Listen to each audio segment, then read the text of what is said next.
Welcome to ProjectME TV. I'm Tiffany Carter. Today we're talking about how to make money off Instagram whether you have 400 or 400,000 followers.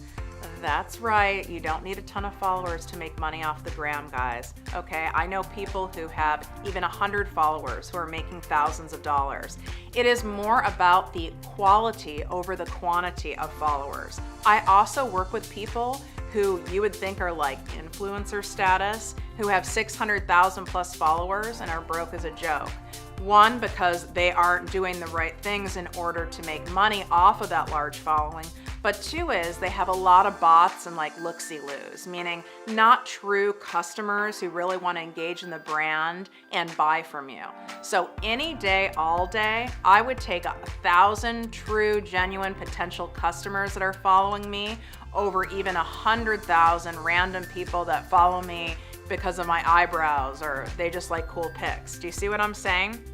So the first thing that you need to do to make money off the gram is you need to upgrade that bio of yours. Most of these bios I see are a mess, but it's okay, I get it. Like I didn't know that myself either. It's through a lot of trial and error that I did tweaking and I learned what works, what doesn't work, and that's why I'm sharing it with you. So you need to look at Instagram as a micro search engine, so like a mini Google, for example. So let's say you are a makeup artist. We'll just use that as an example. And in your bio, you want to be like cute and clever. So you use terms like, I'm a glam master, or I do all things that like glitter and sparkle. Well, no one searches for that. Like your ideal customer who is looking to hire a makeup artist, let's say in Los Angeles, isn't going to literally like look in Instagram or Google and type in like all that glitters in Los Angeles. Do you see what I'm saying? So you need to pick words very selectively in your bio that your ideal customer would actually search for. So it helps people really think of a bio as almost, looking at the whole thing as being a micro search engine within Instagram. You can also use hashtags in your bio. I tell people to use at least 2 when appropriate. Now, it's not just any 2, okay? We all know I have a podcast, ProjectME with Tiffany Carter, the podcast. You better listen, by the way. But we know I have a podcast, right? So it is better to use terms that don't have too many tags with them. So using the term hashtag podcast probably has, I'm just doing it off the top of my head, but might have like 100 million tags versus podcaster that might have 40 million. You want to stay in the zone of hashtags between 10 million and 50 million. This way you don't get lost in everything.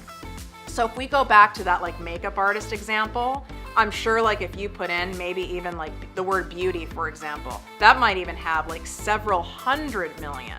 That's too much. So you want to really niche down and play with the hashtags for those that you're including in your bio. Okay, so the second thing is, it might seem obvious, but a lot of people kind of blow it off, and it's having high quality photos.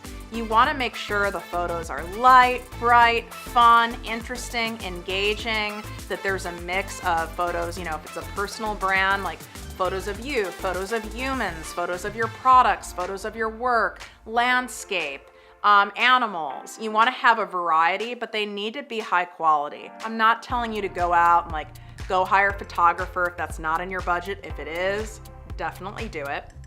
I'm just saying, be very aware of your photos. Look at people's photos, maybe even go to my bio at ProjectME with Tiffany. Look at what high quality photos and feeds look like, and you can do your best to mimic that. There's a lot of apps for it. And if you leave your questions and comments, I will write back to you with some of my favorite apps also. So the third thing is to encourage conversation.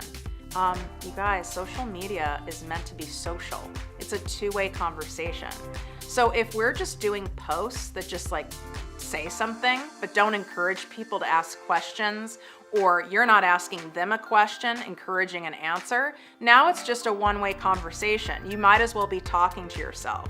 So if you were actually doing sales or promoting or selling your product, your services, your talents in person at a networking event or wherever you might go, would you just like kind of stand there and talk to yourself? Would you have any results?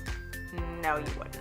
So it can happen in social because we have like that screen or behind the screen. So you have to really keep that on top of mind. How am I engaging in this post? You can do that by asking a question, encouraging people to leave an emoji, encouraging people to ask you questions. And if you noticed, I just did that. I just told you guys, like, leave your questions and comments and I'll write back with like my favorite apps and tools to use in order to make money off Instagram. So I just did that. It's that simple. So you need to encourage two-way conversation.